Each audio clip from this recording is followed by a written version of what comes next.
Good evening, Razorbacks. Welcome to another episode of the Hog Talk podcast presented to you by FanDuel, live from the Sterling Soap and Roastery Studios, part of the Believe and Buzz Radio Network, where you can hear us each week on 106.7 Buzz 2 in Central Arkansas. All live shows are coming to you by Arkansas Brewing Company in downtown Ozark. I am Porter Hayes, and alongside me, as always, is Adam Hall. On tonight's show, we will recap the 34-31 loss to Tennessee, talk about some A&M breakdown, and some other college football news. As you heard, Tennessee beats Arkansas 34-31 in a game where the defense kind of stepped up. Yes, they gave up a lot of yards, but it was turnovers, and you could even say a missed call on, whether or not they should have went with that field goal. But overall, what was your thoughts from the game yesterday?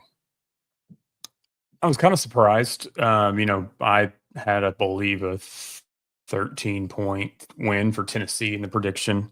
When we got to the third quarter and it looked like Arkansas was back in the second half woes, obviously they remedied that the fourth quarter, 14 points, but it turned out a lot better than I thought. In the grand scheme of things, there's still issues. 3 lost fumbles. I think there was 4 fumbles overall. That's something that's got to stop. Taylor, the way he runs with the ball, sometimes having it out, not having it tucked, which I know, his fumbles were more so on contact when he kind of had it tucked, whatever. It wasn't when he was just out running. But it's one of those things that's just tough because you go back and, you had 3 lost fumbles, not kicking the field goal on that fourth down, which, it's one of those things. I get why they went for it. Because that would have been a huge momentum swing than just getting the 3 points. And it's a complete toss up for the coach to do in that sense. I honestly, when they called the timeout, didn't think that they were going to go ahead and go for it. I thought they'd go ahead and send up the field goal unit after that. But it was tough to stomach in a sense, because once again, fourth quarter, you think this is kind of done once Tennessee goes up double digits, and then Arkansas claws their way back, and you're sitting here kind of like, okay, here we go. And even on, Tennessee's last drive or whatever it was, before Aguilar's run that he got the wind knocked out of him or whatever it was, the 28-yard run or something like that, you're sitting there thinking like, okay, we can get the ball back. And then that run happened and obviously kind of negated all that. But it was something we saw fight in them that we hadn't seen previously. They didn't give up. So kudos there. 1 penalty for 10 yards the entire game, I thought was a big deal. So this is something they just need to build off of it. Tennessee was the 12th ranked team in the country. Anybody that just thought that we were just going to come in and Petrino work as Petrino magic, I mean, they've still got things that they've got to work on. Yeah, absolutely. We knew they were going to give up plays. We knew they were going to give up yards. So if I'm going off expectations only, if I'm grading this game of how I expected Arkansas to play offensive, defensively, I was impressed. From the defense. Offense, you can't give a team like that the ball 3 times. And you brought up a good point, because it seemed like, look, if you're studying film and you're watching what Tennessee is doing on defense, you got to adjust of knowing they were flying in, having contact with the ball. They are hitting the ball. When they're coming in, they're not wrapping up at your legs. They're coming in to try to knock the ball loose. They did that so many times. To the field goal. Yes, it's like, here's the thing. When we talked about this, I can't remember what show it was. We talked about the momentum shift. Which one would bring a bigger momentum swing out of the fans' reaction from the team? Would it be a missed field goal, or would it be going for 4th down and getting stopped? And I think, honestly, you'd have the same reaction. It's just, to me, I think the fact that got to, I mean, you can sit here and say, and from my standpoint, kick the points, and you could have very easily got the first down, but danged if you do, danged if you don't. I'm not saying that, it's easy to say now, 3-point game. I wish, and I said that after the game, hey, you could have used that field goal, and they could have. But it's the thing that third quarter, when we were talking, it's like they got clicking, they went away from the run. What happened with that kind of play calling? Because you've seen in the fourth quarter how they opened things up and mixed it up with the run, passes the tight end. CJ Brown was opening up. Raylan Sharp was doing good. Gosh, what was the other one? Jones had a couple of good plays. Blake was having a very good day. That's the one I was thinking of.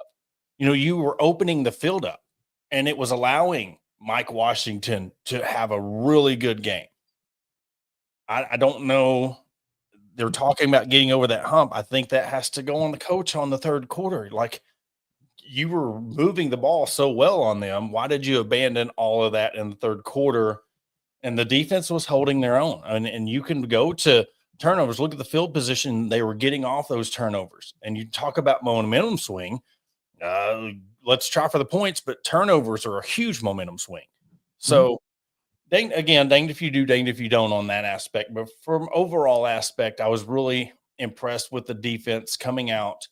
You had a woeful third quarter, and they hung in there, giving themselves a chance to win the game. And that's what, hopefully, I mean, per FanDuel, the opening line for the A&M game, 7.5. So, right here, the home team gets a 7-point advantage. So they're kind of using it as a toss-up. So that gives Arkansas some kind of hope heading into this A&M game at home. If the defense plays the way they did, but the offensive clicks all 4 quarters, we could see a victory on Saturday. I think something that we saw, with getting away from the run in the second half, I feel like Bobby Petrino has done that throughout the history of him, whether he's the one play calling or he's the head coach overall. Like he has gotten away from the run more often than not, and I've not understood it. And he's not the only one that's done it before. There's several teams that do this, and I just don't really understand. But at the same time, it's one of those, they still kept themselves in position. Even getting down, I think it was 34-17 at one point. Being able to dig their way out to make it a 3-point game.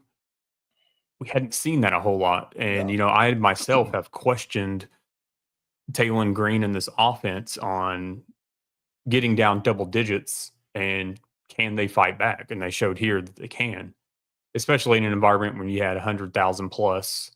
I mean, we saw some of those third downs were just absurdly loud. That, and it's one of those things that they battled through. And maybe when it came down to the field goal, like, yeah, you're looking at the momentum side of things. And like you said, damned if you do, damned if you don't. I feel like trying for it on fourth down and not getting it was better off than missing the field goal. I feel like missing the field goal would have been a bit more deflating. You do have a freshman kicker. His only missed field goals came at Ole Miss. This is a much going more hostile environment than Ole Miss. So, maybe that adds some weight to it. Or maybe it was just flat out, no, we're going to try to do this to completely shift the game. And it's one of those, we can all sit back and look on what they should have done. But in that moment, I think a lot of us, as if we were in those shoes, we probably would have made the same call. Yeah. Yeah. And again, it's easy to say it now, looking hindsight of it being a 3-point victory. It's what you have to do. And the interesting part about the whole thing, post-game, post-conversation, is the fact that you're hearing the same things they said about the Ole Miss game. You're hearing people say that, we were one play away from a top 10 team or top 20 team. We seen fight. You've seen this in the Ole Miss game. Same, but you're sticking up for Bobby Petrino. Yes, you've seen more fight, but it's the same outcome. It's the same 1-score loss. And I do want to kind of clarify, we put out a thing that said Bobby Petrino was 0-1 in 1-score games. We're talking about strictly this tenure, not talking about 15 years ago. We're talking about right now. So we're just pointing out similarities because, Adam, we are looking at him as being a potential candidate for the full-time job. And we've always been honest on this show. We've always been game to game analysis on what we've seen. And if we're going to give him the keys to this thing full time, we have to sit here and look at, are we really seeing things differently? Or are we kind of, do we put the rose-colored glasses back on because it's Bob Petrino? If this was a different coach, would this have been another? I think if it wouldn't have been Bobby Petrino out there coaching, there would have been a lot of different sayings. They'd have been, see, look, what happens. New coach, same results. Or why did we get rid of Sam when this guy's doing the same thing? So when we look at the game and look at that third quarter, that was coaching. You went away from the run. I think I seen somewhere they're saying he had 6.4 yards a carry, 6 yards a carry, and you went away from that. You went away from your tight ends.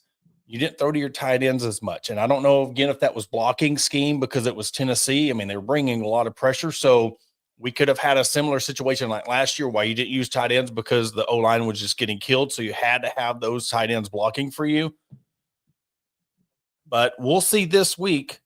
Because this was the test. I said, if you're going to get the most out of the team, it's going to be this very first game. Now let's go. How do they respond? You get all hyped up on the road. You hold Tennessee to 17 points below their average. Not talking about moral victories. It's something to build on. You have 6 more games left.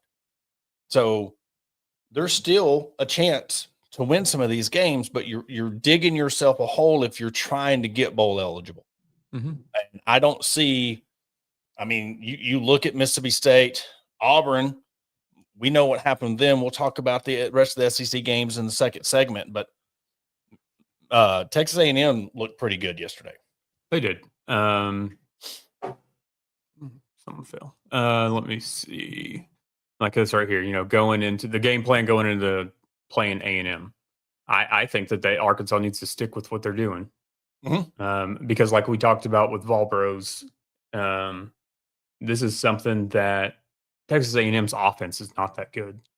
So if you go out and score 31 points on Texas A&M, there's a good chance you're going to beat them. Yeah. So I think that you have to stick to what you've been doing. We've always heard, Petrino likes the 50-50 when it comes to running and passing. I think that you have to stick to that. I just look, Mike Washington is averaging 6.6 yards per carry for the whole season. And so that's something that build off of it. He can be your workhorse. And at the same time, we saw, Braylon Russell came in, and I mean, he had, I think it was 8 carries for 60-something yards or 40-something yards, something like that. And he had that 22-yard burst or 23-yard burst, whatever it was. So, you've got the guys in the backfield that can keep the momentum. Because if you're sitting there getting 3 or 4 yards every carry, great. Mm-hmm. Yeah. And that's something that I think that they need to look at too. Like they did a good job yesterday of not being behind the sticks when it came to second down. They got 3 to 5 yards consistently on first down.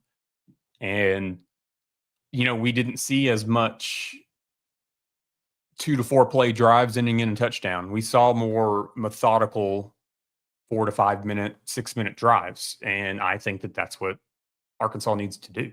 Obviously, if you have the chance to score in 2 plays, go for it. But going into A&M, I think you need to look back, keeping the balanced attack, protecting Talon. Because, first play of the game in Tennessee, getting sacked. That's one thing that I'm still kind of leery about, but the offensive line still did hold their own. So it's just something that build off of it. Go into this next game and just know that A&M has a not that great offense. And I'm not saying that that's going to bail out the defense, but I just think they don't have enough offensive power to keep up with Arkansas's offense if Arkansas's offense can control time of possession, game clock, all that.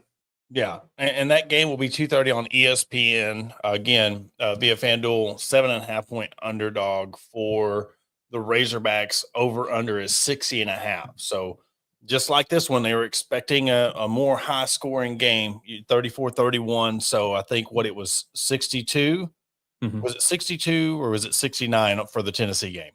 I thought it was 62, but I could be wrong. But this right here, yes, want to bring it up. The reason why my slight edge goes to the coach, if we're going between coach and new defensive staff, because your defense held them to only 7 points, or held them to 7 points in the fourth quarter. That's big. That is huge, especially in a close game. That's when you're going to get the most out of Tennessee. You know, it's a close game. They're trying to put this thing away. The defense gave them a chance to win the game. So, yes, it has improved a lot. Yeah, and in today's game, you look at it. I mean, the way things are called, the way penalties and roughing the passer, pass interference, all that stuff's called, you're going to get these 300, 400, 500-yard games every now and then. But when you're looking at the effort and when it comes to time to get a big stop, they did that multiple times. And I'll say this, outside of the Braylon Russell fumble, that to me was just a heck of a hit. I mean, he got hit twice. So I don't really give him too much to blame on that, because that was just a good football play. I think if 99% of the running backs or wide receivers in the country were in that position, that ball would have come loose, because he got hit, rocked, kind of turned to the side, and then he got hit again. So it wasn't like Taylor when he was going over, you know, you got to know if they're coming in flying on the ball, you got to keep that ball tucked. And that's where Taylor's got to get better. And then that fluke play where it looked like he was trying to throw it and fumble, he's got to be better at that. He's got to be better when it comes to scrambling, throwing on the run. So that's the biggest part is you take two of those away. What are we looking at? Because they were driving down the field, they had everything clicking, and then the fumble. So it's hard to really blame the defense when they were much improved from what we've seen in the past. And again, when your expectations, you know, you're getting out of the defense, and for them to play the way they did for 4 full quarters, you got to give them some props. And you know, going back to that, I don't blame either one for the loss. I give them credit for what they put out on the field and what they got prepared within 2 weeks. And it's one of those things, I'm trying not to overhype this game either, just because of how bad Tennessee's defense has been. And so it's one of those, and I'm not trying to like talk down or whatever on what Arkansas did, because they could have very well laid down. Absolutely. And they didn't. So it's one of those things that I think that you take it and build off of it. I think that the coaches and the players deserve a lot of credit for what they did within that 2-week period.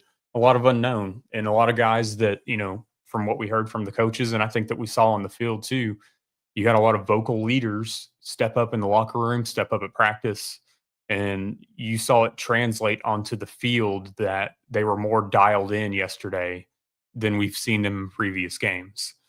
So I don't feel like any of the players should have, you know, walked out of there with their heads down. You know, at the same time, here we go again, another game that we lost, and there's tiffs happening after the game between players. It's one of those things that I get it. Emotions are high, but like, stop. You know, the players need to stop fighting after games.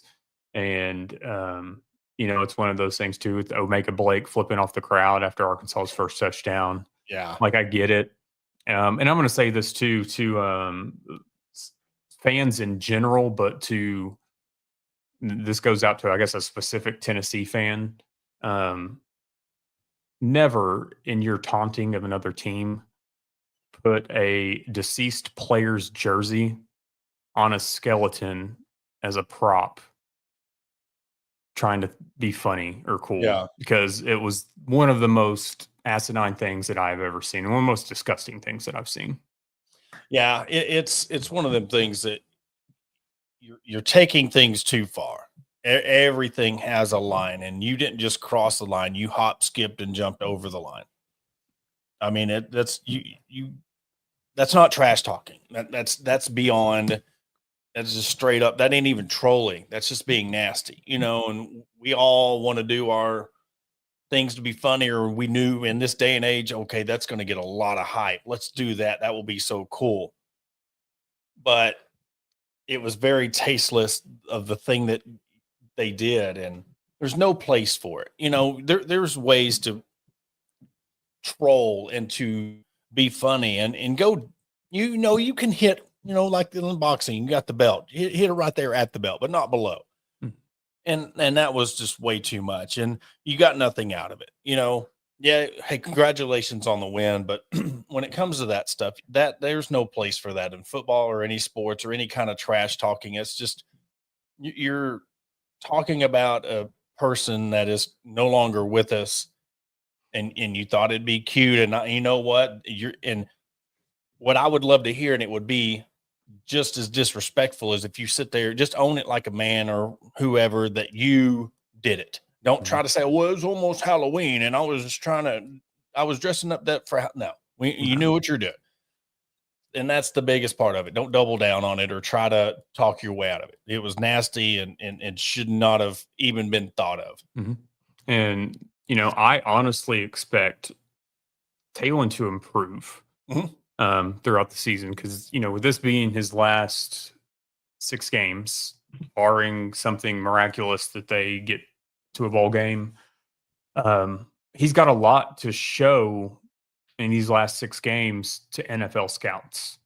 This is something that he cannot just rely on the combine to up his draft stock. So I think these next 6 games, he is truly going to have to show his full ability and his full leadership and all of his intangibles. So this is something I expect the next 6 games to hopefully, knock on wood, be hopefully the 6 best games that we've seen out of Talon Green. That would be my expectations and hope for him to finish out the season. Yeah. Look, you've got 3 games at home. Your next 3 games are all in Fayetteville. And it starts with the number 4 team in the country, A&M, which the odds 7.5 toss up. Then you have Auburn. They have a week to get over the meltdown against Georgia and all that stuff. I'd be worried if you're getting Auburn right after that game. What happened with Georgia? They would be on fire. And we know how Hugh Freeze is very familiar with Bobby Petrino. Then you have Mississippi State. So look at it as a 3-game set because you have a bye week after that Mississippi State game. Give everything you have these next 3 weeks at home because you think about it. You pull off an upset next week, then you go into you're going to be favored these next 2 games. If you're 7.5 point underdog to the number 4 team in the country, that should be your motivation.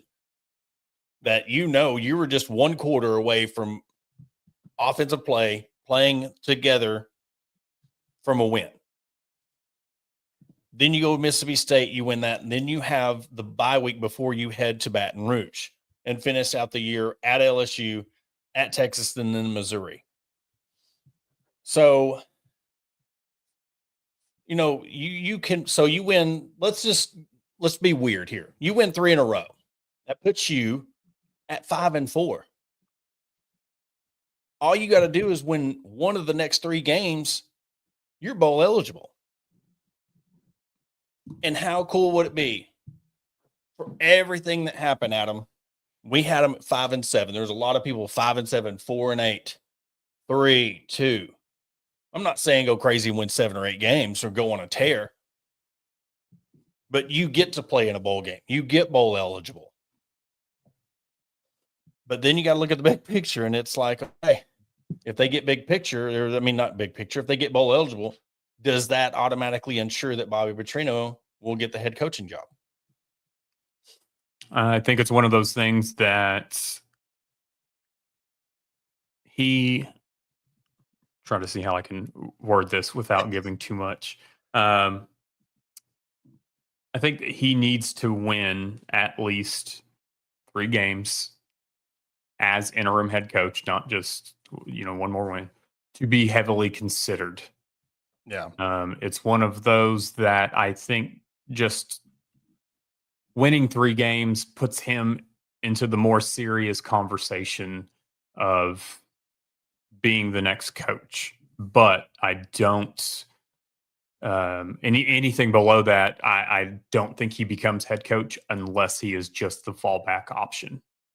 If he gets 3 to 4 wins over these next 6, then I think he would be heavily considered for it. Mhm. But I think anything below that, I think that he falls to the fallback plan, that if we Yeah. don't get somebody else, then he'll get it. Yeah, and look, there is a chance. I mean, they're only a 7.5 point underdog. They were 13.5 point against Tennessee. It was a 3-point game. I mean, there is a chance they win this game. Like you said, A&M's offense is not that good. And you are playing them at home. My thing is, this will be the biggest telltale of truly where this team is. You expected them to come out hyped. They showed up hyped. They did it. They lost by 3. How are they going to take that motivation? What are they going to do with that? Are they going to build with that motivation of, man, we were right there. We're only a 7.5 point underdog to A&M. Let's go out there and win this thing. Or let's go out there and, if our offense would have done this, or if our defense would have done this, we wouldn't have fumbled. You come into the game this Saturday at home, Darren McFadden, I believe, is that the game? Darren McFadden will be in the building. If there is a chance they win, not saying they will. I don't know if I'll pick them to win, but you want to give this team hope that there's a chance to win this game. I think there is. Just seeing how they played. Same style of offense, dual threat quarterback, Marcel Reed. Hey, the thing about it this year, he's a starting quarterback. He's not a backup quarterback. Sure. Backups seem to give us more of trouble than starting quarterbacks. But you got to look, we can all be mad. We were really mad about the Sam Pittman stuff, and he finally got fired. And yes, Bobby Petrino, another, but you got to be realistic of how you've got to give credit where credit was due. Mm-hmm. And like you said it perfectly. You can give for them to have just 2 weeks to prepare for Tennessee, and for the coaching staff, the defensive changes, all the outside noise, and for them to play that way. Yeah, I was impressed. So let's see how they build off of that. And let's hope for a win. Let's hope for that 1-score win. And then take it game by game for the rest of your out. Second segment, we'll get into the coaching questions, James Franklin, yes, Bobby Petrino, et cetera. My last little bit before we go to break is just going to be, I think, the outside of winning yesterday, the best thing for this team happened, showing fight, almost pulling it out. And at the same time, I think that helps the fans to want to show up on Saturday to give and show their full support. I think if the Arkansas had just laid down yesterday and killed over, I think you would have had a hard time filling the stadium, even with the number 4 team coming in. But I think the product that they put out on the field Saturday will help pack Razorback Stadium. And with that, we're going to take a commercial break, hear a word from our sponsors, but when we come back, we'll start talking about the coaching search, coaching news. Should Bobby Petrino be the full-time head coach? But then we'll talking about another coaching move that happened in the Big Ten with James Franklin no longer being the head coach at Penn State. We'll get our thoughts on that right after the break. Searching for premium brewery products that will take your daily routine to the next level? Look no further than Sterling Soap Company. Our handmade soaps, aftershaves, and balms are made with only the finest ingredients that give you the ultimate grooming experience. With a variety of scents to choose from, there's something for everyone. Plus, our products are crafted in small batches to ensure the highest level of quality. So why wait? Visit www.sterlingsoap.com or visit our retail store at 16 West Walnut Street in Paris, Arkansas. Shop our collection and discover the difference for yourself. Upgrade your grooming routine with Sterling Soap Company.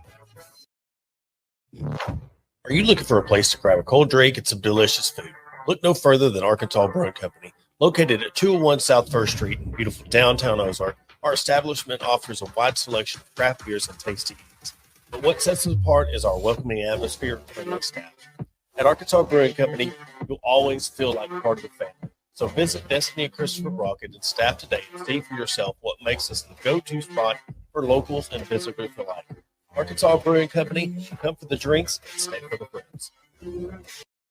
Attention DIYers and home improvement enthusiasts. Are you searching for the right tools and the supplies to tackle your next project? Look no further than Mentor's Hardware Store. With locations in Ozark, Alma, and Clarksville, our vast selection of hardware and building materials is sure to have everything you need. Whether you're fixing a leaky faucet or building a new deck, plus our knowledgeable staff is always on hand to offer expert advice and guidance. And with our competitive prices and convenient online ordering, Mentor's Hardware Store is your one-stop shop for all your DIY needs. Visit us today and let's build something amazing together. Are you looking to take your career to the next level? Look no further than ATU Ozark Campus. As a 2-year satellite campus of Arkansas Tech University, we're dedicated to a quality workforce education, industry partnerships for in-demand jobs, and tailored paths for success. Our programs are led by industry professionals. Whether it's a certificate or you're aiming for a graduate degree, ATU Ozark has you covered. Visit our website at www.atu.edu/Ozark or contact us at 479-667-2117. Your future begins here. Welcome to Ozark Area Chamber of Commerce, where our mission is simple: encourage, promote, and aid an enduring environment of shared economic opportunity and civic development for the Ozark, Arkansas area. Whether you're a local business owner or a resident, we've got something for you. Shop our unique local businesses, explore the beauty of Ozark, and savor local flavors and find cozy accommodations. Join us in building a stronger community, and to learn more, contact us at 479-667-2525. Remember, together we thrive. And welcome back to the Hog Talk podcast. And now we'll get into some coaching talk. I know there was a question right before the break of, so no matter how the season plays out, do you guys want or don't want Bobby Petrino to be the next head coach? Adam? I do not. And I've been firm on this, and it is not a shot in any way, shape, or form at Coach Petrino. I'm tired of circling the block with former coaches in whatever capacity it is. And I would just like to see a complete new regime come in. Yeah. And like I've said before, you've, joined in. That starts with the athletic director and works it works its way down. Mm-hmm. It's one of those I would just like all new faces in here. Same thing, because I hate to not sound disrespectful to Bobby Petrino, but if you have Bobby Petrino next year, that means Hunter Yurachek's here next year. I don't think, because this goes into this next question right here. Would Bobby be better in the NIR since it's more business oriented and not the old style recruiting? Not as long as Hunter Yurachek is the athletic director at the University of Arkansas. You will never win.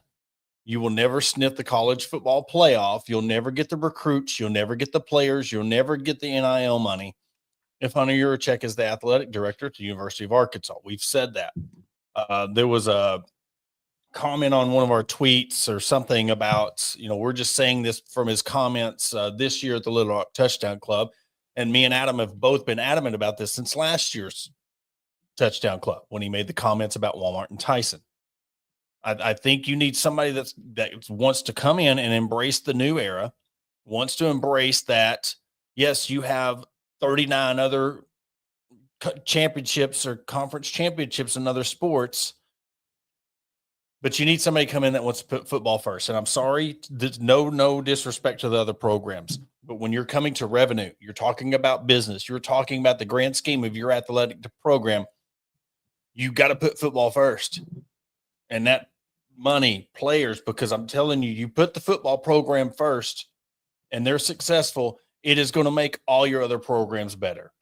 Mm-hmm. If you get somebody to come in, get this, if you find your John Tyson for football, if you find these things for football to come in with these NIL deals and stop worrying about rev share being these end all save all and being the level playing field, that is naive thinking. And that is for that reason right there alone, for thinking that rev share is going to be the only thing and everybody's going to be playing with $20.5 million is ludicrous. It's ignorance. So if that's their thinking, we need somebody who thinks differently. So if it means we get a new head coach and new athletic director, then that's where we need to go. Now, for the chance of we're going to bring in a new athletic director and there's a chance Bobby Petrino stays, maybe. But really, Adam, I'm with you of we need a whole fresh new start. We've seen it being done from up-and-coming coaches, Dan Lanning. We've seen Signetti. We've seen Golish. We've seen Summerall. We're seeing these people be more successful outside of Oregon. I'm talking about Indiana, South Florida, Memphis, Tulane. We're seeing lesser programs be more successful than the Razorbacks. Mm-hmm. I don't care what you could say, well, Arkansas is in the SEC. Well, they need to be an SEC type team. If you're going to hold them to the standard that they're in the SEC, they need to have an SEC caliber coach. They need to have an SEC caliber athletic director, and they need to have an SEC caliber players. So until all that happens, I think we definitely need a change. Well, and the names started getting thrown out in various groups, and I think a lot of it's just the folks that don't want to circle the block with Bobby Petrino for whatever the reason may be. But we keep seeing Signetti's name thrown out there and by fans, and I understand where it's coming from. But at the same time, I'm like, why would he come here? I mean, what was his deal? Like $9 million a year or something like that? Like 8 years, 72 million buyout, I believe. And he's from Pennsylvania. He played at West Virginia. It's one of those things. Outside of 3 years that he was assistant coach at Alabama, I mean, he's been in the Northeast essentially. He's a Big Ten guy just from everything else. And we've talked about before, that the Big Ten, here we are neck and neck on who's the better league at this point. They've got the last 2 national championships. Obviously, SEC's reigned supreme for so long, but at the same time, it's like, it's one of those things. Any day of the week, you could say SEC, you could say Big Ten. You have an argument for both of them. So what would entice him, especially after, doing what they did yesterday and beating Oregon on the road? It's one of those that you're not going to get Signetti. You're not going to get Dan Lanning. So we've got to be more realistic with it. Do I think that we get Rhett Lashley? No, I don't. It's one of those, I get that he's number 1 on the list. I don't think it's going to happen. And you have to start looking at your other options. Do I want that to be Dan Mullen? Hell no, I do not. And it's one of those, I've had this kind of back and forth with some folks, and I know what his record was in the SEC. I get that, but I feel like I don't want this to be a stepping stone job for somebody. And there's nothing that Dan Mullen could say or do that would make me think that he wouldn't be using this just to get out of UNLV, get back to the SEC, and then try to get to a bigger program after Arkansas. I'm tired of Arkansas being used for paychecks or being used as a stepping stone. And so I don't want, Dan Mullen in that mix. And like I just said, I don't think it's not going to be Rhett Lashley. So at this point, if it's not going to be, either one of them or Bobby Petrino, I think this is finally the time. If you're not going to go get an established head coach, you finally take your chance on an up-and-comer coach, but one that has had coaching experience I don't think, we had the report that came out that, Missouri's offensive coordinator interviewed. I'm to the point, I don't even want a coordinator that has no head coaching experience. I want somebody that has head coaching experience. I don't want it to be somebody that was either a position coach or a coordinator, and then, we're going to have somebody like we had Barry Odom or Bobby Petrino here to help the actual head coach do his job and give him advice and all that. It just muddies the waters way too much. Yeah. When you're talking about Kirk Cignetti, let's talk about Indiana. Let's talk about the Big Ten. With the expansion of the college football playoffs, we're not in a 4-team playoff where the SEC is bullying their way to get 2 to 3 of the 4 spots every year. That's where we've been. You've had to win the ACC outright undefeated, or if you had a 1-loss, win the conference, be 15-1 or 13-1 heading into it and being a clear cut like what Clemson did. Any other college or any other record, there's no way you had a chance to get in. So would you stay at a school in the Big Ten where now they're going for 12, possibly 16? And you're in a position to get in the college football playoff every single year. Because look, we can argue on who's the better conference per se, but when you're allowed the same amount of teams, top 4, how many of those years would Arkansas be in the top 4 in the SEC? I'm going to just address this real quick. Okay. This comment, we're not sitting here downgrading everything. I'm not going to sunshine pump. I'm not just going to hand Bobby Petrino the keys to everything after one game. It's one of those that I'm not going to do it. If y'all want to do it, be my guest. And also, you don't have to capitalize that many letters in what you're typing out. Okay. But it's one of those. He was giving us a name. I think that's why he was. But that's. Go ahead. Everybody has the right to their opinion. And at the same time, start throwing some names out there. If you want it to be Bobby Petrino, tell me why. Yeah. I'll listen to it. I'll listen to the conversations. But just because your answer being what he did yesterday, and that's just because what you want, that's not a legitimate reason. Give me a reason on why he deserves it. I don't want to circle the block with a coach that's been here before. And it's the same thing in any sport. So that's just the Arkansas thing to do, is to go bring somebody in that's been here before. We've seen it I think at that point I don't feel like you're putting in a full effort or a full search to find a coach. I don't feel like, it makes me feel like you're not fully serious in your football program. We've already established that you need to go pay for a head coach and not just try to get the best deal. You bring somebody in at $6 million a year, what we were paying Sam Pittman, I don't think you've won in that. Yeah. You get a discount. And look, Cignetti's 61. I was just looking at, he coached at Elon, then he coached at James Madison, and now what he's done at Indiana. He played at West Virginia. And again, you're in the Big Ten. And if they go through with this 16, I don't know all the details in concrete, but I believe what they're wanting is a 16-team playoff, and the Big Ten and SEC get 4 automatic bids of those. So again, would you want to stay at a school where you're at, where every year you're in a position to win? Because look at Penn State. We'll get that in just a second. They're without a coach. So where's that? Who are they going to go for? Because guess what? I'll tell you what. They're looking at Penn State as a better program than Arkansas, because yes, they might have flamed out with James Franklin, but they know all you got to do is get top 4 in the Big Ten. And all right, so you got Oregon and Michigan, or Oregon and Ohio State. The other 2 are going to be up in the air every year. And if Indiana keeps going the way they're doing, there's 3. So there's one team. You come to Penn State and you do what Cignetti's doing, you're in a position to be in the college football playoff every year. And I think because there was already a list that came out, or betting lines that are already out for the Penn State job, and I think Segnetti was at the top of it.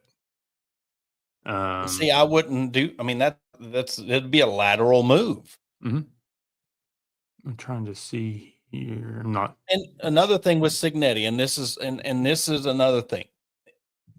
Indiana is what Michigan State used to do. D'Antonio is taking people with no stars and they're developing them into a college football playoff team. His style matches the type of players he gets. He gets these guys in and makes them better.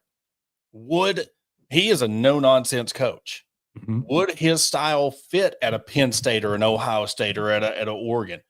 If you're getting 5-star recruits, are they going to react to that no-nonsense type of play opposed to you're coming into a program that's Indiana and you're proving everybody wrong who thought last year was a flash in the pan, it was a fluke. Now look where they're at. So just because it's an up in the elite conversation doesn't automatically mean that's a good fit. Look at Brett Bielema. He's doing better at Illinois than he was doing in Arkansas. And then he was doing better at Wisconsin. There are some guys that are just Big Ten fits. And they might not translate to we're going to get 4-star, 5-stars. Now, in the Arkansas standpoint, the style of what you got to recruit with, I think he would do really good at getting the type of talent that Arkansas gets and putting them in a position to compete. But you're in a better position in the Big Ten to be in the top 4 opposed to how you are in the SEC. That's what I'm getting at. And the grand scheme of everything now is making that college football playoff. So I see him staying where he's at. And plus, you don't want the buyout. You're talking about saving money and where you are. That's a lot of money that he's going to be. I'm pretty sure Arkansas would have to pay that buyout, right? Would they be on the hook for that? That would just kind of come down to if they agreed upon anything. Okay. What it boils down to, like, one of the issues with like Brett Bielema and his buyout when he left Arkansas, when he went to work for the Patriots, they weren't reporting what he was making because whatever they make in their next stop deducts from the buyout from the other school. Because Pittman got something where he could go be a head coach somewhere. His was because he got a promotion. Yes. So when you're the head coach, it's a lateral move at that point. Because they on a lot of those clauses too, they have so long before they have to actively be searching for, their next job or whatever. So, there was immediately after James Franklin got fired, you had the people that were putting him, should Arkansas go after James Franklin? Yeah. And, there's a lot of back and forth on it. It's just one of those the big games. He hasn't won the big games in the Big Ten. When you're talking about, even when we're talking about conferences, I'm talking about making the college football playoff and making a run. It's easier in the Big Ten. You're coming down to Arkansas. Yeah, he done it at Vandy, but that was pre-NIL. How would that go? And if you're not winning these big games in the Big Ten, I don't think you're going to win the big games that Arkansas needs to compete in the SEC. And this right here, Bobby Petrino has that, and he can recruit. Just give him time. No, that was the wrong one. That was the wrong comment. It was, here, this one. Pittman couldn't do it in less than exactly what Sam Pittman could do in 2 weeks. He lost a 1-score game. This is what I was talking about at the first of the show. We're giving Bobby Petrino a pass because of the nostalgia, because what he did 15 years ago, your defense showed more effort, but you still lost a 1-score game. And potentially, if we want to kind of throw it in there, his call that he admitted after the game he regrets taking back is the field goal. So that one call could have cost you. Now we're going into overtime with a chance to win the game. So I understand everybody is hyped about Bobby Petrino. We are hyped. We gave it the same thing when Cal came over, when Bobby Petrino was announced as the offensive coordinator. But we really have to take a step back, folks, and look, where do we want this program to go? Where do we think the next 4 to 5 years of this program is going to go? And unless I see things differently from this Texas A&M game, I'm in the same boat as we need new blood coming in. And again, If you're not getting the support from the higher ups or the boosters to give money, it doesn't matter what kind of coach he is, because you're going to get the same results because you have the same athletic director. But, like, I get James Franklin has struggled in big games. But I guess I'm kind of looking at it in a sense, yes, you have a lot of big games at Arkansas versus ranked opponents. But at the same time, are we glossing over the fact that he has like 8-10 win seasons, that he won 13 games last season, that he's consistently in the top 10, 2 back-to-back 9-win seasons at Vanderbilt? I guess I'm looking at it like, are we setting the bar too high for what we expect in the next head coach? By talking, that's why we're against James Franklin, is because he can't win in these big games and this, that, and the other. It's like we're throwing away that he's had 8-10 win seasons and that Vanderbilt had 2 9-win seasons back to back. Like, this is something that I feel like, just say that you don't want him as your coach, and that's fine. I just feel like we're setting a bar very high for somewhere that Arkansas has not regularly been in a very long time. I'm 110, and I'll admit it. I'm 110% guilty of that, because of just how much of a gamble this is, how important this is. Because the thing is, if you got Franklin, his price tag is going to be way higher. It's going to be more of a gamble if this thing flames out, opposed to, not saying you're going to go get somebody at $5 or $6 million. I don't know. You might. But I think if you're going to throw James Franklin, he's going to want 8, 9, 10 million a year to come here and coach. And if it doesn't work out, where does that put you? It's a PTSD thing, man. It's just how things have went and how important this trajectory is in the landscape of where Arkansas is in this NIL portal. I think you have to have that home run. You've got to get that guy. And if he doesn't check all the boxes, you don't go after him. That's just my prerogative on him. And he could very well come in and surprise and shock.